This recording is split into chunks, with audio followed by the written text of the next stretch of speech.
welcome to another edition of Cool Cars, Interesting People. Our guest this time around is singer-songwriter Leeroy Stagger. You may have heard some of his songs on shows like Grey's Anatomy, also Sons of Anarchy, a few movies as well. Got some new albums. He has his own studio. He just won $100,000 in this great radio contest. We'll have a chat with Leeroy Stagger. But from Davis GMC Buick, let's bring in Cole Baylog to talk about the 2016 Yukon Denali. Come over here. Yeah, good. Let's talk about this Denali. It's beautiful, got all the bells and whistles. Tell us everything you can tell us about it. Yeah, basically the Yukon is kind of GM's prize pony. You know, I mean, that's kind of where we build everything around this. The Yukon Denali essentially comes with a bigger motor than our 5.3. It comes with a 6.2 liter V8. It's got about 420 horsepower, 460 foot-pound of torque.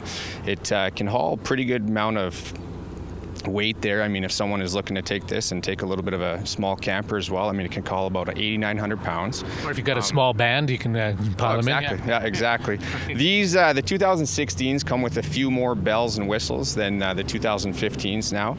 Something new is the adaptive cruise control, not to be confused with autonomous cars, but that's something where, I mean, essentially it will, you know, use its cameras and forward cameras there, and you know, essentially, I guess, hit the brakes for a person if they're on cruise in a double-lane highway and whatnot.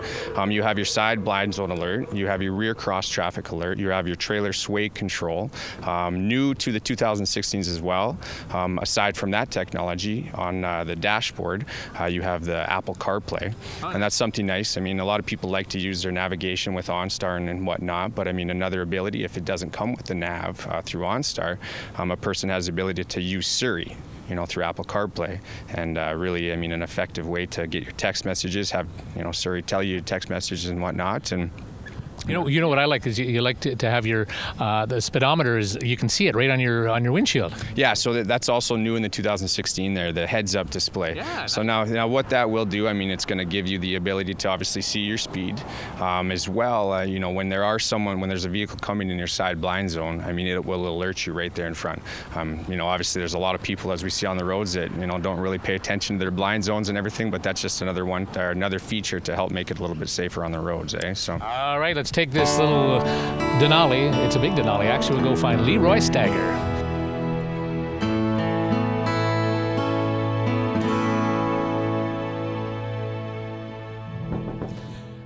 Leeroy! Come on in. Hey, oh my gosh. This is the brand new studio, isn't it? Nice to see you, man. Oh, nice to see you. This is the new improved Rebel Tone Ranch. Oh, man. This is already, I'm thinking I should be Paul McCartney because it's Abbey Road. Yeah, maybe we ought to make your solo record. Hey, man, what do you think? What should we do? Like, I've got a couple of ideas, you know, a little bit of do. Yeah. Yeah, we could do that. Man, this is, you know what, this just feels good and it smells good. I mean, was there a whole idea about putting this together like this? Not particularly. Me and my friend Jared designed it, and we kind of wanted it just to be big and open and woody and warm. And it was kind of based off of like the vibe of Levon Helm's. He does these rambles at his barn in Woodstock. And it was kind of like this. That's the vibe I wanted. Yeah. And I just wanted a big open, semi-open concept. You know, there's isolation booths here in the control room and stuff. But yeah, this is. I didn't even really like. Kind of just had the concept, and I had to build it so fast to make my record because I had people booked to come in. Oh, right. So I literally built it. It was finished 3 days before guys were loading in. Yeah. Wow. So. It was a total fluke on how it sounded. It sounds absolutely amazing in here. There's no weird standing waves or it's so perfect, and people really love it. And you had people come in and help you out as well, good people? Yeah, I had a lot of friends. A lot of friends helped. My friends, some flew in from Quebec and some came in from Victoria, and a lot of local buddies, Matt Robinson, and you know, my band Ryland and Tyson. Nice. Everybody helped out. It was really cool. And like I said, the vibe. It's just you sit down and you say, "I'm inspired. I want to do something here." Yeah, I wanted to build. I didn't want to build like a commercial space. I just wanted to build something where me and my friends would walk in and just want to play or write or be inspired and grab a guitar off the wall and just go. You know what I mean? Yeah. Yeah, I didn't want it to be clinical or like, you know, yeah. Yeah. Yeah. I love it. Yeah, I mean, you saw the old space too, and it was I cool, but I needed something to, you know. Yeah, you just need a lot more space. You're not. Yeah, yeah. With the second baby too, my wife's like, the studio needs to go. I'm like, well, it's funny that you say that. How about we build something bigger than the house? Fantastic. Yeah. Well, I'll tell you what, let's go for a cup of coffee. I got a nice little Denali outside here. All right. You ready? Sounds good. So that is that totally completed now, or have you got much more to do in the studio? Just the outside and a couple handrails and yeah, to get her up to code. So we got your 2016 Denali here. Nice. Yeah, it's a pretty nice little unit. Yeah, I'm familiar with these. Yeah. Yeah, we travel a lot in these kind of. Do you? The Denalis, but we usually kind of get the extended one. I was sort of thinking it looked much like an O.J. Simpson Bronco. Well, let's not try that out today. Here we go. Rides on. So, what are you touring in these days? When you're on the road, like you got to drive somewhere. Well, we used to tour a lot in my truck and camper. Oh, really? Yeah, because well, especially in the States, because the hotels are not as nice there. Really? So I would stay in the camper. Sometimes the guys would stay in the hotels, but that gets a little cumbersome. Well, how many guys do you usually tour Well, with? and that's the other thing. Is that we used to tour with 4 guys. Now there's like a party of 6. So the truck is fine, but it gets a little crampy.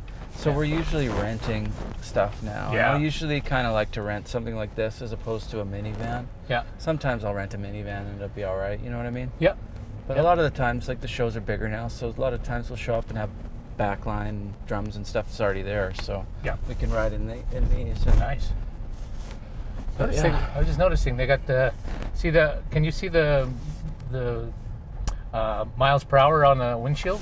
No, I can't. It must just be yeah, straight. That's. Oh, that's cool. I've never seen that. It's like a little freaky. It's like Blade Runner or something. Yes. So I always like to know, what was your first vehicle? The first one you got to buy when you're. It was gifted to me. Oh. It was probably like a early '90s, mid '90s Toyota Tercel. It was a stick shift. Ooh. And I remember it was my dad's partners, and they were leaving town, and they're like, we're leaving town, you can take my car for the weekend. And I was like, okay. And I'd never driven a stick before, so I was terrified. Yeah. You know, but I got into it and I figured it out pretty quick, but I was scared to put it in 5th gear for some reason on the highway. Yeah, so I was probably like redlining it along the highway. Anyway, I finally figured it out. But was it a nice unit? It was fun. Yeah, yeah, it was really fun. If you win another $100,000, would you? It was to buy a new vehicle. What would it be? What do you think you'd want? Oh, that's a good question. I don't know. Like, would you be a practical guy, or would you? Yeah, be someone... I would probably be practical. I mean, I like hot rods and stuff, and maybe I'll buy like an old truck at some point. Yeah. But I don't know. I don't really think about it. You know what I mean? Yeah, it's like, yeah. That's I'd probably buy like like one of those Sprinter vans. Like a Sprinter van? What's a Sprinter van? Well, like the new like utility vans, but you can get the nice ones with all the seats. Oh, okay. So and then you get the diesels, like they're Mercedes Splitter or the Dodge Sprinter or whatever they're called. Those are kind of the practical tour, like the real kind of high-end tour van now. Yeah. But I don't know.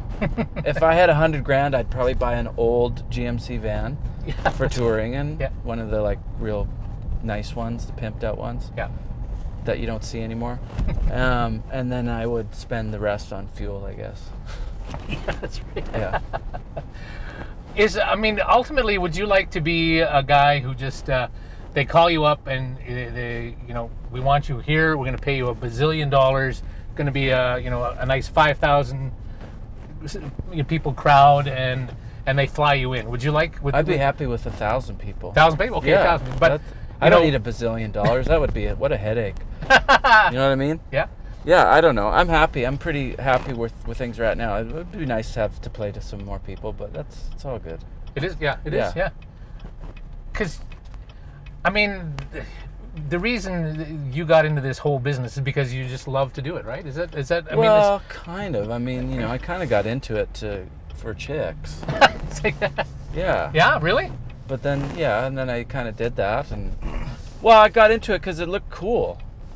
You know what I mean? It's like I saw the Stones when I was 14. Whoa. And there was like the whole thing was crazy. The waft, the pot smoke wafting through the arena, and like the women throwing their bras up on the stage, and I was like, yeah, that's what I want to do. You want to throw your bra on the stage? And it was like the rock and roll part of it. That it's like when it was the Bridges of Babylon tour, and the little stage came up in the middle.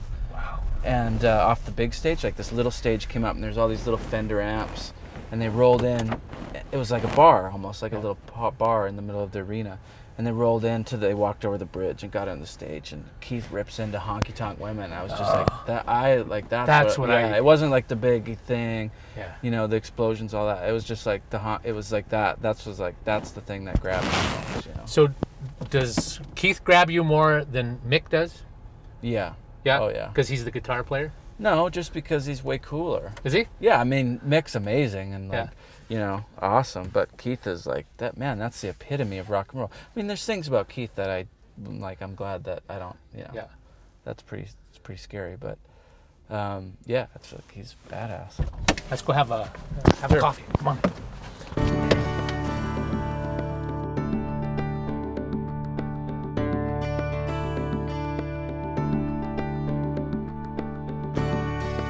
All right, so we finished with the Rolling Stones. Yeah. You love the Stones. Yeah. And you decided right then and there you're going to be a musician. Did you, or what happened? Well, no. I took my time. Yeah. The seed was planted though. Yeah. And then I got into punk rock and hip hop, and one of my favorite bands was a band called the Jizz Whalers, which is the name from the band in Star Wars. Just to clarify. But I listened to this punk rock radio show on the university station in Victoria, and I'd call in all the time. And anyway, I met the host, and he was the lead singer of this band, and we decided to start another band. You ever heard of the Jizz Whalers? No, I haven't. Cheese Wars? Jizz Whalers. Jizz Whistlers. Yeah. Say that 10 times fast. Thank you. Do you have any honey, by chance? Thank you. So we became friends and decided we were going to start a band together, and that's how I met Tyson, who still plays with me now, 15 years later. Wow, nice. Yeah. Well, actually, yeah, it'd be more than that. But so thank you. Thanks, honey. Started playing punk rock and performing and you know, doing that, and then I met a band called Hot Hot Heat. So they were a big band out of Victoria in the early 2000s, I guess. Yeah. And they really liked my band, and we started hanging out. And they really liked my vibe, and I started kind of touring around the country with them. And then they signed to Warner Brothers back then. And so all of a sudden there was all this attention on Victoria, and there was a lot of attention on me because I was hanging out with them, and we were cutting songs together. Yeah. And then we ended up living together and all that. But so that was kind of the seed for me, was to realize, you know, I saw what it took to kind of do it for a living. Yep.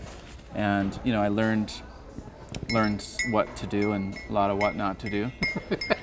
Because how old are you at this point? I was probably, I guess, I think I turned 21 on the road with them because we went to go into the States. So I wasn't quite old enough, so I was 19, 20. Yeah. Yeah, so you really weren't... Still never played a chord on the guitar. Oh, really? Yeah, never.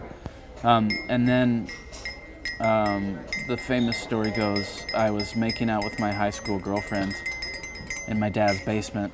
We had the TV was muted, and I looked up and I saw it was Saturday Night Live, I believe. And there was this dude with like bleached or black hair, dark black hair like mine, and a Ramones t-shirt, and he was playing an acoustic guitar. And I was like, oh, I kind of like paused the makeout session to turn up the volume. Whoa. And it was Ryan Adams, and I'd never really heard this kind of music before. It was like this country meets like heartland rock and roll meets punk rock, and that was it, man. I was hooked. I ended up buying the record the next day, and I taught myself how to play 3 chords and started writing songs. And So you didn't start playing guitar until well early late. 20s. Wow. Yeah. How would you describe your ability now? 'Cause- Fairly. I mean, I have a thing, but it's You have not. a thing. I'm not a technical player. Yeah, I'm. I kind of come from the Neil Young, Daniel M. Waugh camp of like going by feel. Yeah. Pretty much everything I've done in my career. Yeah. Yeah. Well, the question begs, what the hell are you doing in Lethbridge? Good question. All of a sudden, Good question. you got this punk vibe in Victoria, and you're getting all this, and then then you're in Lethbridge. Steve Earle figured it out when I first met him. Well, I met him a couple times, but when I met up with him in Lethbridge, he's like, you live here now? And he's like, you're from Victoria? He's like, yeah. He's like, must have been a girl. I'm like, yeah. Steve Earle, that's pretty cool to get to hang around with Steve Earle. Yeah, I mean, it was amazing. It's like it's the osmosis thing of like it's basically like sticking your finger into a light socket and just a hang with Steve is like inspiration for a year. Yeah. Really? Oh yeah. Yeah, essentially. I mean, he's a interesting dude. Yeah. You had your chance to rub shoulders with a few cool people. Like Steve Earle's one of them. Is any other guys pop to mind? Steve Los Lobos. You got to. Yeah, Los Lobos was really amazing. Yeah. It's funny. It's like, it's like I'm a pretty timid dude, and I have a personality type that really kind of only gels with a couple people. Right. So it's not like a couple people, but it's like I'm not overtly outgoing or anything like that. So when the connections are there, it's really cool. It's like I wouldn't say like me and Steve are buds, but we're not super close or super tight or anything. The Los Lobos guys, it's more of like it's almost an apprenticeship. It's like you're just there to kind of watch. Right. You know what I mean? It's like I'm not trying to be buddies with these people or like best friends or whatever. It's like my job is to like figure out what it is that I can take from those experiences and then to be the next Steve Earle or the next Los Lobos. And I think the coolest part about that is like learning the stories, and again it's like learning what not to do. It's like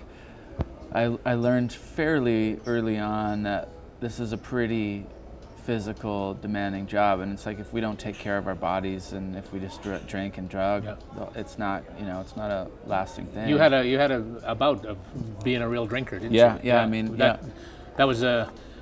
There's part of it that says, well, you got to do that to figure out that you shouldn't do that, or would you rather have never done that? I don't know, to be honest. I probably, in hindsight, I probably wouldn't have done that. Right. Yeah, I mean, it was pretty taxing. Yeah. But the reason I was just covering up other things, you know what I mean, with booze and drugs, and there's a lot of missing years. Yeah. There's a lot of missing years that people are like, hey, remember that? Remember when we did this and this and this, and you jumped off that? And I was like, I'd be like, no, I don't remember that at all. But it helps to create your story. Yeah, it's part of the story. And you can't change the past. Yeah. So, I'm grateful for all those experiences. But if I could do it again, I probably wouldn't. Yeah. I probably would do it a different way. But that's okay. Yeah. Yeah. So you've done a number of albums. Nice niche of fans as well. And I remember not that long ago I remember you saying, "I've had enough. I'm done." It got too. I mean, what happened there, and then what got you remotivated? Well, there was a bunch of different things that happened. There was, but the biggest thing that happened was I had a kid, for the first time, and or that I know of, anyway. The first time that I know of. But I had a child, and I was forced to basically, essentially, look in the mirror. Like it was like looking at myself. Yeah. And was it good? No, it was amazing to have that connection with a child, but I also was basically looking at my childhood, and I realized that there was a lot of stuff that I hadn't dealt with, and a lot of the reasons why I drank and all those things, I was just covering it up, even though I might have just thought I was an alcoholic, but maybe that's a part of it, but I was really just self-medicating for years and years and years. So having him really made me have to deal with the other stuff. So when that all was going on, I was just exhausted, emotionally, physically. You know, a new baby. Yeah. You don't know what those things. You don't know how to deal with those things. So I was physically exhausted, mentally exhausted, professionally exhausted, because my career, while it was okay, it wasn't doing what I wanted it to do. Did you feel like you peaked maybe a little? No, I didn't feel like I peaked. I'd feel like I just kind of sputtered out. Oh, okay. I had this thing in my head where I just thought that people were out to get me or whatever it was. But then anyway, I decided that I needed to deal with my depression. And once I started dealing with those things, it was just like a weight had been lifted off my shoulders. Wow. Yeah, exactly. So, I confronted all the things from my childhood that I needed to sort out. And then all of a sudden I started writing again, and I was grateful for the things that I had regardless. And I hadn't really decided that I was going to jump full force back into music, but I kind of started to get comfortable with being a dad and all those other things. And then the Steve Earle thing happened, which was obviously a huge. The Steve Earle. I got invited to play some shows with Steve. Yep. And that was like a huge confidence booster. Yeah. You know what I mean? It was like Steve says he wants you to play. Yeah, I've kind of felt validated in a way. You know what I mean? It was like all the people that had kind of passed on me in the last few years. It was kind of just like a big, almost, it's like, well, yeah, exactly. And then actually doing that, and realizing that people really do love what I do. His crowd was so good to me. Nice. And Steve was really good to me, and all those things. And it was just like, you know what, I do love this. And it hasn't been perfect since then. I still have troubles and struggles, sure. And I still have to really work to keep my mental attitude well. But it's like, and then that happened, and then the Peak thing happened. Let's talk about the Peak. The Peak thing is it was a radio station contest in Alberta. And the first prize was $100,000, and my friend Russ convinced me to apply. And I was kind of like, you know what, man, this isn't for me, I'm going to be an old man at this. It's for young, hipster kids. And anyway, I applied and got in. I was like, holy man, okay. So I went to the orientation and checked it out, and I was like, you know what, I could do this a couple ways. I could go in saying, I know all this stuff, or I could go in with an open mind and just really do the best I can do at this thing. And I remember someone said right at the very beginning, at the orientation, they said, the winning point spread has been so little, so literally everything you do in this, make it count. And that really stuck with me. Right. So every little thing, it's like I showed up on time, I busted my ass to do these things, and I ended up winning the competition. It was crazy. I had I really didn't have any expectations going into this thing. By winning, it was based on a number of things that you did, right? Because there was, and the biggest thing was there was a boot camp for 7 days. Wow. In this resort in BC in the middle of nowhere, and it was absolutely amazing. It was it adult summer camp. As soon as I hear boot camp, I think, oh God, I don't want to have anything. It was boot camp. They don't put you on have a board and they say, what are you feeling today? No, it's you're in dorms, you're in barracks essentially, but they're incredibly nice, and you're in this beautiful scenery with a man-made lake or a big lake and a big pool, and the food was unreal. So the only tough part was you're up till 3 o'clock in the morning and then up at 6 or 7. You don't have to stay up till 3, but that's just that's you. Yeah, when you're in a dorm full of young rock and roll bands, where it's there's the old man in the corner. And I think one night it was pretty great. I was they were listening to some electronic music downstairs, real late, and they're all partying. And it's I walked down in my underwear and I was like, listen. There's old people trying to sleep up there, and furthermore, haven't you ever heard of Bob Dylan? It was we were joking, but it was at the same time. It's please shut up. I need to go to sleep. That's so funny. So the not partying and stuff aspect really helped, because it's first thing in the morning we'd show up to the courses or whatever. So that was part of it, and then there was you're working with performance coaches and vocal coaches and bettering the show, and and then they're judging you on all those things, and then there's like the biggest part was the marketing plan and the final report. I mean, it took me a couple weeks to just write this damn thing. Yeah. And I well, ended having up the experience to Yeah. have a little bit of a background of Yeah, knowing what you got to do, exactly. that must have helped. It did help. Yeah. I just really paid attention, Yeah. you know, throughout Oh, the fantastic. process, and we won, and it was totally surreal. And when you say we, that was you, though, was it? Or was it? Yeah, I mean, it was me, but my band, you know, Yeah. they were there throughout the whole process. You know, they worked really, really hard and supported me That's throughout right. the process. They really did. You know, they suited up and supported me, and just were open-minded enough to do the performance coaching stuff, which was ridiculous. But they were like, okay, let's do it. If we're gonna do this, let's do it. Yeah. So Yeah, because it you was could have, cool. you totally could have gone the other way and saying, "Yeah, thanks, bitch, for teaching me how to Yeah, sing." exactly. Yeah, but it was not that. It was not that at all. And that's great. Yeah, you know, because I think they also realized, you know, this is quite an opportunity. You know what I mean? Well, $100,000 is nothing to. Yeah, I mean, you know, $100,000 is nothing to scoff at. But in this business too, it's like $100,000 goes. You know, it's like I could have paid for my house 4 times if I would have saved my money that I made in this game. You know what I mean? Yeah. But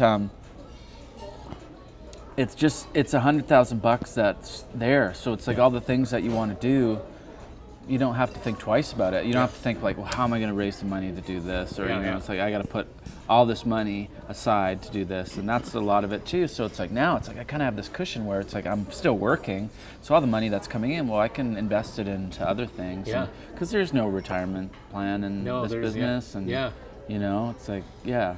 So yeah, it's cool. Wow. Yeah. So who are some of your heroes in the business right now?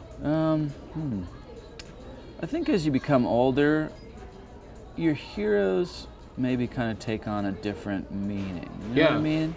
It's like especially once you start meeting a lot of these guys, it's kind of like, okay, you're not perfect, and you really have screwed up a lot of your life, and there's a lot of things that I don't envy, you know. Yeah. But I still, you know, I love Neil Young is probably my biggest. And Have you met him? no, I've never met Neil. Would you like to? Yeah, I would like to meet Neil, maybe, but you know what? I'm not obsessed over it. Yeah. And you know, Steve, I obviously look up to quite a bit. But there's a lot of I don't know. It's like music's changed a lot, but Michael Fronte is like a big one for me. I really love that guy and the message that he sings. There's this guy Joe Purdy, and Joe Pug is great too. But Joe Purdy is this guy in the States who just released this beautiful record that totally encapsulates what we're going through right now in the world. Oh, nice. But yeah, I mean, you know, I'd just roll with it. I mean, it's interesting that there's the Beatles song on right now. Yeah. Are you a Beatles fan? Because you came in the punk world. Yeah. No, and I know a lot. I'm thinking of Sex Pistols. It was uncool to like the Beatles for a long time, and I remember in the tour van with a fairly popular band. I won't say who. I remember like Beatles CDs getting whipped out the window. Really? Yeah, because the drummer was a fan, but the other guys weren't, and I was like, oh man. So I played along with it, and then finally I heard the fucking Beatles, and I was like, Jesus Christ, man. You listen to like Helter Skelter, and like that is punk rock. Yeah, you know what I mean. So and then but in some ways it's good because I didn't really kind of discover the Beatles until later on in life, so I could really appreciate everything about it. Yeah. And so I mean I'm a massive Beatles fan. I got to see Paul McCartney in Vegas, and you know, of course, I remember seeing them on the Ed Sullivan Show. So I have quite a history of loving their music and White Album, like you say. Yeah, it's amazing. From Helter Sonic Skelter, masterpiece. You know, it's just every genre of music but I ended up having tears in my eyes. You know, because this is Paul McCartney. Yeah. And so he'd be a guy that I think I'd love to meet, but you never know if it'd be disappointing. I got lots of friends that have met him and stuff, but it's just like he's you know, those guys are on a different level. Yeah. And it's like, what do you say? You know what I mean? Hey, remember me? Like, what do you say to those guys? Yeah. It's like, I don't know. It's like I'm more into the guys that are super accessible, that could really teach you a thing. You know, like the down to earth people. I remember, like, I met Michael Fronte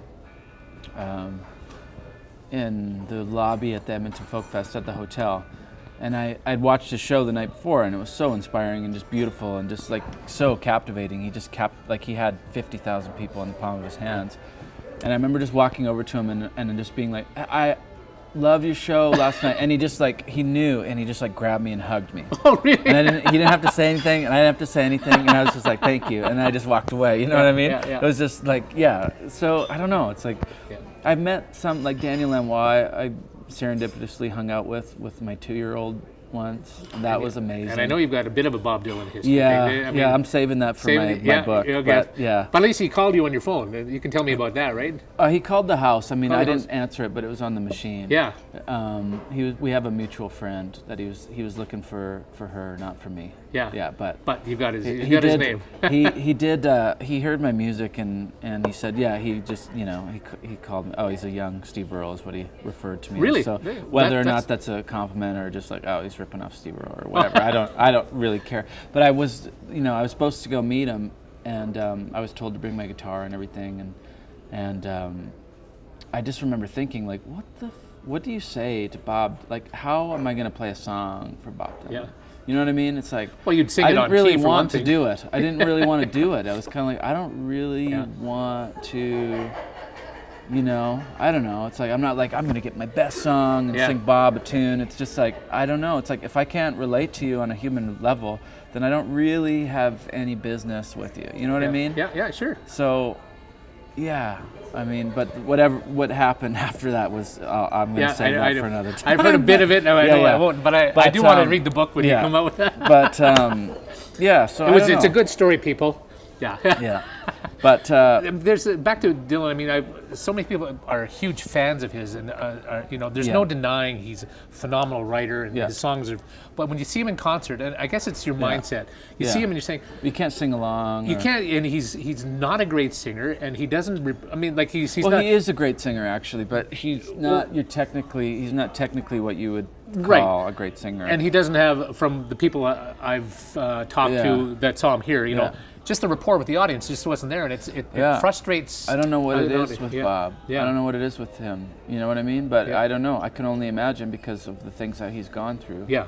You know what I mean? It's like he's had people murder his friends because of their fame. Right. So maybe he doesn't want to give himself away, and I know he doesn't want to be put in a box or described or whatever. But I don't understand. I don't think, if I was on a career trajectory like that, I don't know if I'd necessarily want to play all those songs the same or over and over again. McCartney does it, and thankfully he does. Yeah. But I don't know, that must get kind of old. Is it a duty, do you think, to your fans to at least engage with them? Because I know people do walk away being totally disappointed. Yeah, but people show up every time and time again. Yeah. I think it's got to be some sort of weird social experiment that he's doing. Yeah. It's just like, how many fucking times can I do this before people? He's like, you know what I mean? I did see him. Saw him in Vancouver in 1978, and he did "Blown in the Wind." Yeah. Chills went up my spine. Yeah, of course. I mean, it was. Of course. Wow. But it's like when people start saying, you're the voice of the generation and this and that. It's like he doesn't, it's like, who would want that responsibility? Yeah. He's just a musician. He probably just wants to rock and roll and play with his buddies. Yeah. But I don't know. It's like when I saw Dylan, I was just kind of like, I'd really like to sing along, but I can't. Yeah. You know what I mean? It's kind of like it's kind of disrespectful to the fans, I would say. People paying a lot of money to see that. What about you? What do you feel any responsibility when you're on stage performing and doing your thing? Do you feel an obligation to this crowd that just paid to say, I'm going to give you the best show I got? Yeah, absolutely. Yeah. It's a waste of my time to be there and not want to do it. I mean, there's nights where I'm just like, this kind of sucks. And most people can't tell because they come up afterwards and say, that was amazing. Yeah. And you're just like, that was 2 hours of pure hell for me. Have you ever heard of Bob Dylan? Yes, I have. Okay. Thank you. Yeah. I mean, that's my job. My job is to put on a show and entertain people. I mean, I'm not a dancing monkey up there. Yeah. So I'm gonna create my art in the ways that I want to present my art. Yeah. But it's not good. I want to involve the crowd, and I think it's a. Do you have room for a two-way street? Do you have room for a dancing monkey on your show? Yeah. Yeah. Okay. That was an unenthusiastic.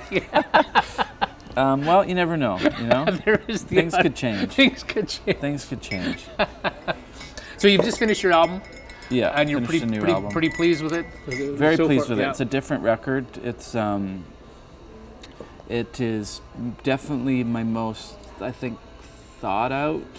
Well, not thought out, but most. I spent a lot of time writing the songs and going through the song. I spent more time on these songs than ever before. Right. And I spent a lot of money on this record. I ended up kind of using some people on the record that were, you know, heroes, studio heroes of mine. Oh, yeah. wow. Yeah, I ended up bringing up this drummer that I really adore, and I'd hear these great records and go, man, who's the drummer on this? And it always come down to this guy named Pete Thomas, who has literally played, I mean, he's the original drummer from Elvis Costello and the Attractions, and still plays in the Imposters, which is Elvis's band. But he's played, you know, on Elliott Smith records, on Randy Newman records, on Ron Sexsmith records. Like, you look at his discography. When I first figured out who it was, and it was a Lucinda Williams record that I really loved him on, and then I realized, oh, that's the guy that I kept, you know, he's on that Ron Sexsmith record, and he was on those other things, and he was on these Los Lobos records, the really great Los Lobos records. He was on a couple of those, and I have a friend in Los Lobos, Steve Berlin, who produced a record for me. So I phoned Steve, and I was like, who's this guy, Pete Thomas? And he's like, oh, he's amazing. But he's like, he's really expensive, and he probably won't travel. Oh. So I was like, okay. So anyway, I found Pete's website, and I dropped him a line.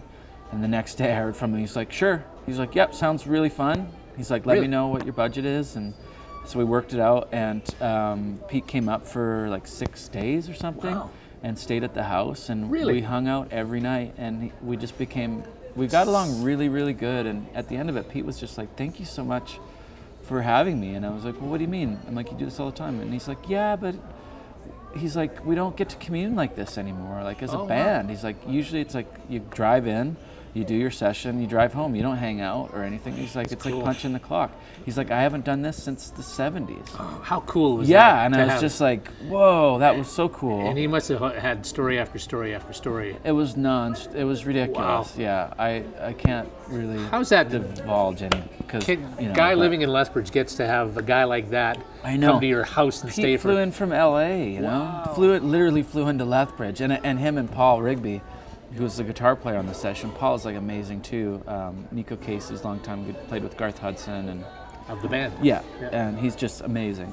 So they both flew in, and Paul was like a massive fan of Pete.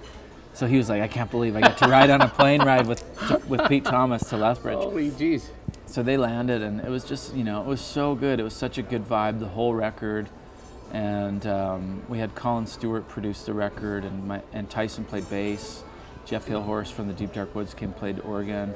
And it was just so cool, you know. Wow. It was cool too for me to, like, you know, not like, I don't want to say like I gave Tyson that opportunity, but it was so cool for me to be able to be like, Tyson, you get to play with someone that, you know, because the rhythm section is a thing, like bass and drummer, that's a thing, like that's a sacred thing. Yeah. And for me to go like, dude, this is the guy that's played on some of your favorite records, and you get to do that with him. And he was just like so happy, and he killed, like he was so good at it, you know what I mean? Like he just nailed it, and yeah, it was really cool. The other thing that's really cool about your career is the fact that you've been picked up, your songs have been picked up for a lot of TV shows like Grey's Anatomy and a few movies. That's how amazing is that for you? Yeah, it's cool. I don't know, it's like, it's not, I never really got super excited about it unless it was like a really good check, I guess. You know?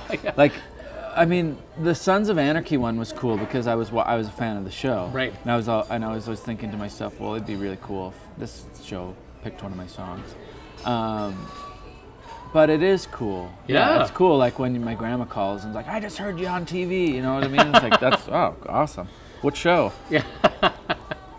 So yeah, but I do.